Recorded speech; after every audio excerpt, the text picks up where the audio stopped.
All right, a lot of prayer, a lot of discussion. A decision was made.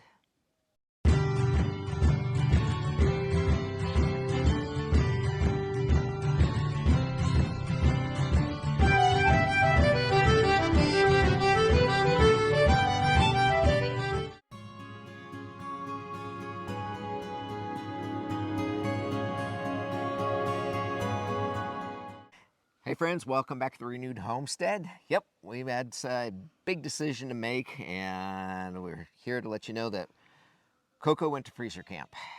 We took him a couple days ago to a butcher, and that was a very difficult decision.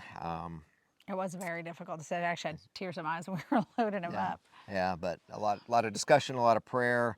And you know, Billy and Michelle over at Permapastures Farm gave us Coco, so we talked to them about it before we made that decision as well. And you know, Billy in true fashion said, "Hey, it's a farm. You do what you need to do." And with that, our reasoning behind it, several reasons, but you've seen the videos with the issues with the water. He flips them over, he breaks tanks.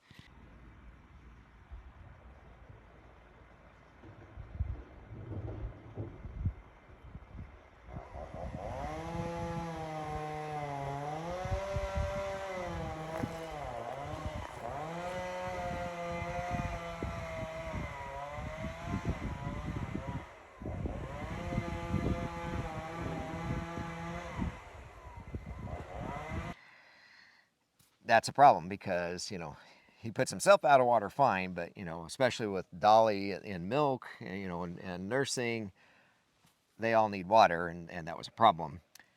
Another thing is those horns. You know, he likes to, he's a bull, and that's fine. That's his nature. You know, he likes to pick up big logs, toss them around back and forth, and throw them on the electric fence.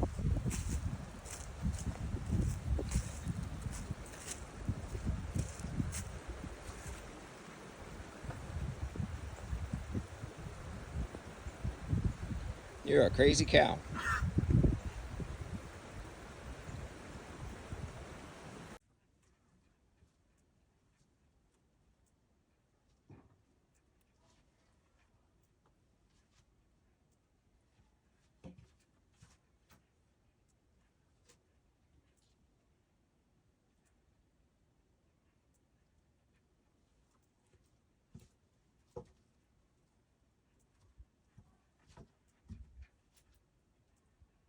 Well, that puts the fence on the ground and grounds it out, and the sheep will bump into it like, oh, we're not getting shocked. Time to run away. Not run away, but into the other paddocks where we don't want them. And He came at us a couple of times. He did. He did come at us a couple of times. Overall, Coco was a pretty gentle bull, but yeah, and the couple of times he came after me, I was trying to move them, and that's why I'm like, I'm not moving them by myself anymore without you. When Coco was in with the girls, of course. Yeah. And when you see a big 900-pound bull running down the hill at you with horns, makes you a little nervous. Yeah, well, and we couldn't, like now we've got the goats and the sheep and the cows together. We've got a flurd, which is a flock and a herd together.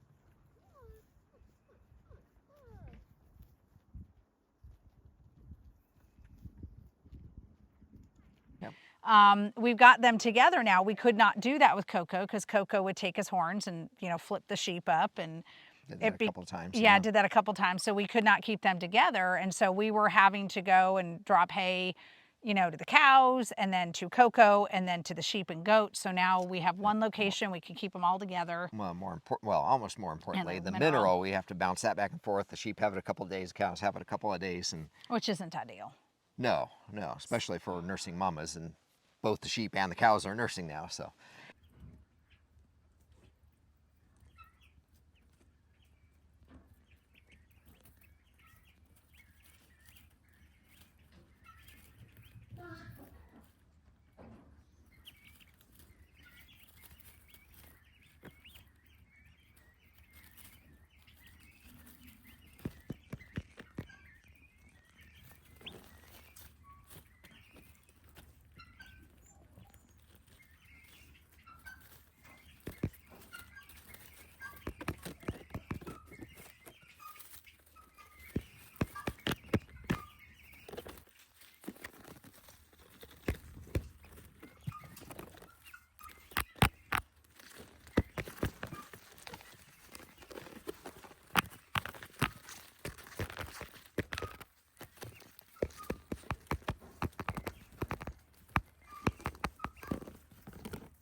Yeah, so it was a difficult decision, and like you said, we did talk to Billy and Michelle about it before we did it. But it is, things are easier now. Yeah. We've got one location to bring hay to. Yeah, right. Well, and mentioning hay, that's another big point is we really only need the services of a bull about every year and a half. You know, between by the time a cow carries her pregnancy for 10 months, and then by the time she weans, she can't get pregnant until she weans again. So we're looking at a year and a half. That's a long time to feed an animal for those services, and we'll down the road when it gets time again, then we'll look at artificial insemination or borrowing a cow or a bull. Hopefully we can just rent a bull, but Yeah. it's hard to find dexters around here. And yeah, but we'll cross that bridge when we get there. But the decision had to be made, and we made that decision. So when we get him back, we'll go into detail about how big he was, how much meat we actually got, and break down probably the cost of doing that. Yeah, we're guessing he weighed about 900 pounds, right? I think 8 to 9, somewhere between 8 and 9.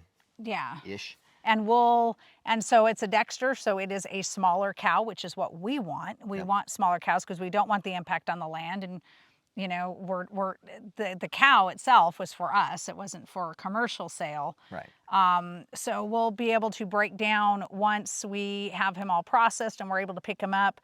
We'll show you how much beef a dexter cow was able to bring us.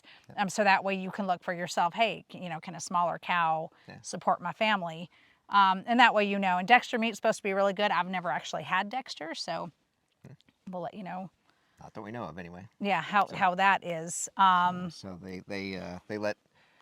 they hang the meat for 10 days to 2 weeks, roughly, to let the meat relax, and it's supposed to be better that way and more tender. The meat rests. Yeah, so lets the meat rest. So it'll be a little while before we get him back, but anyway, we wanted to let you know that decision was made and it's done, and it's weird not seeing Coco out here. I think in some ways we'll miss him, but in others we won't. So. Yeah, and I'm sorry it's been a few days since we've had a video out. As y'all know, we have been running like crazy. And yesterday we tried to get one out. Number one, I was exhausted. I just did not have it in me to edit a video. But on top of that, what did we have? Rain, hail, and snow yesterday. We had everything yesterday, plus a lot of wind.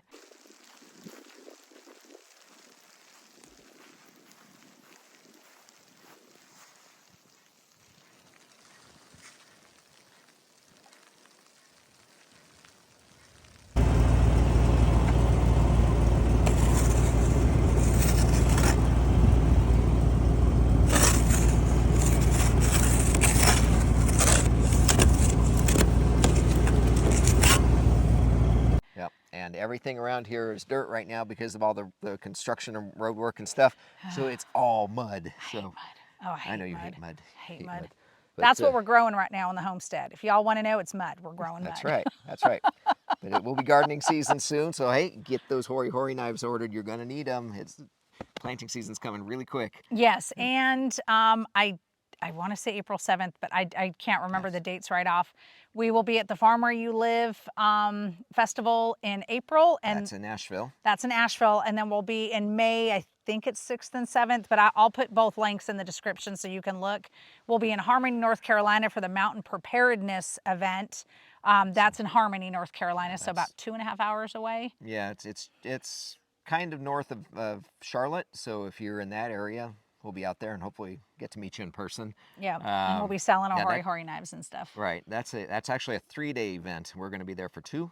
Yeah, we're gonna go Friday, Saturday. We'll come home Saturday night just because, you know, Sunday we've got church and yeah, and there's just it's difficult to be away from the farm for too long. Yeah. So we got some other updates coming. We'll do some definitely. videos soon. Got some cute updates coming, and then another project that we started.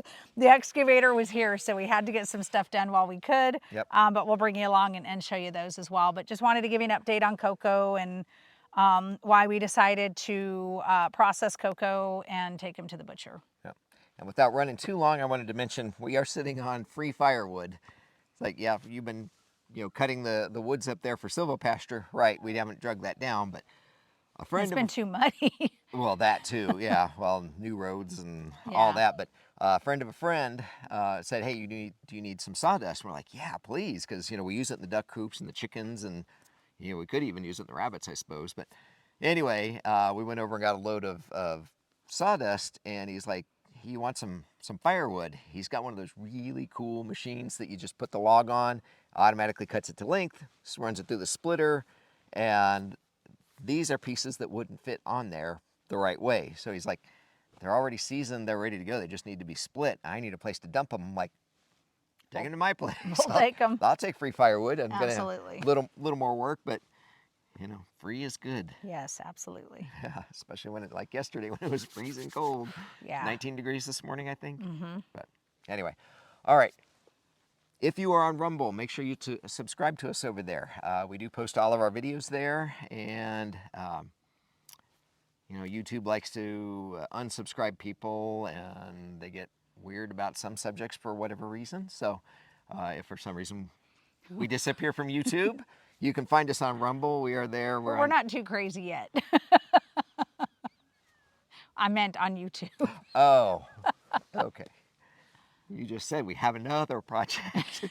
Okay, yes. Crazy is in our blood, I think. Well, we're homesteaders. Well, we're farmers, really, but yeah. Cue I think you got to be a little crazy to do that. Cue the Ozzy Osbourne. But yes, but as Zach from American Homestead says, if you follow preparedness to its logical conclusion, you end up on a homestead. Yep. Amen. Amen.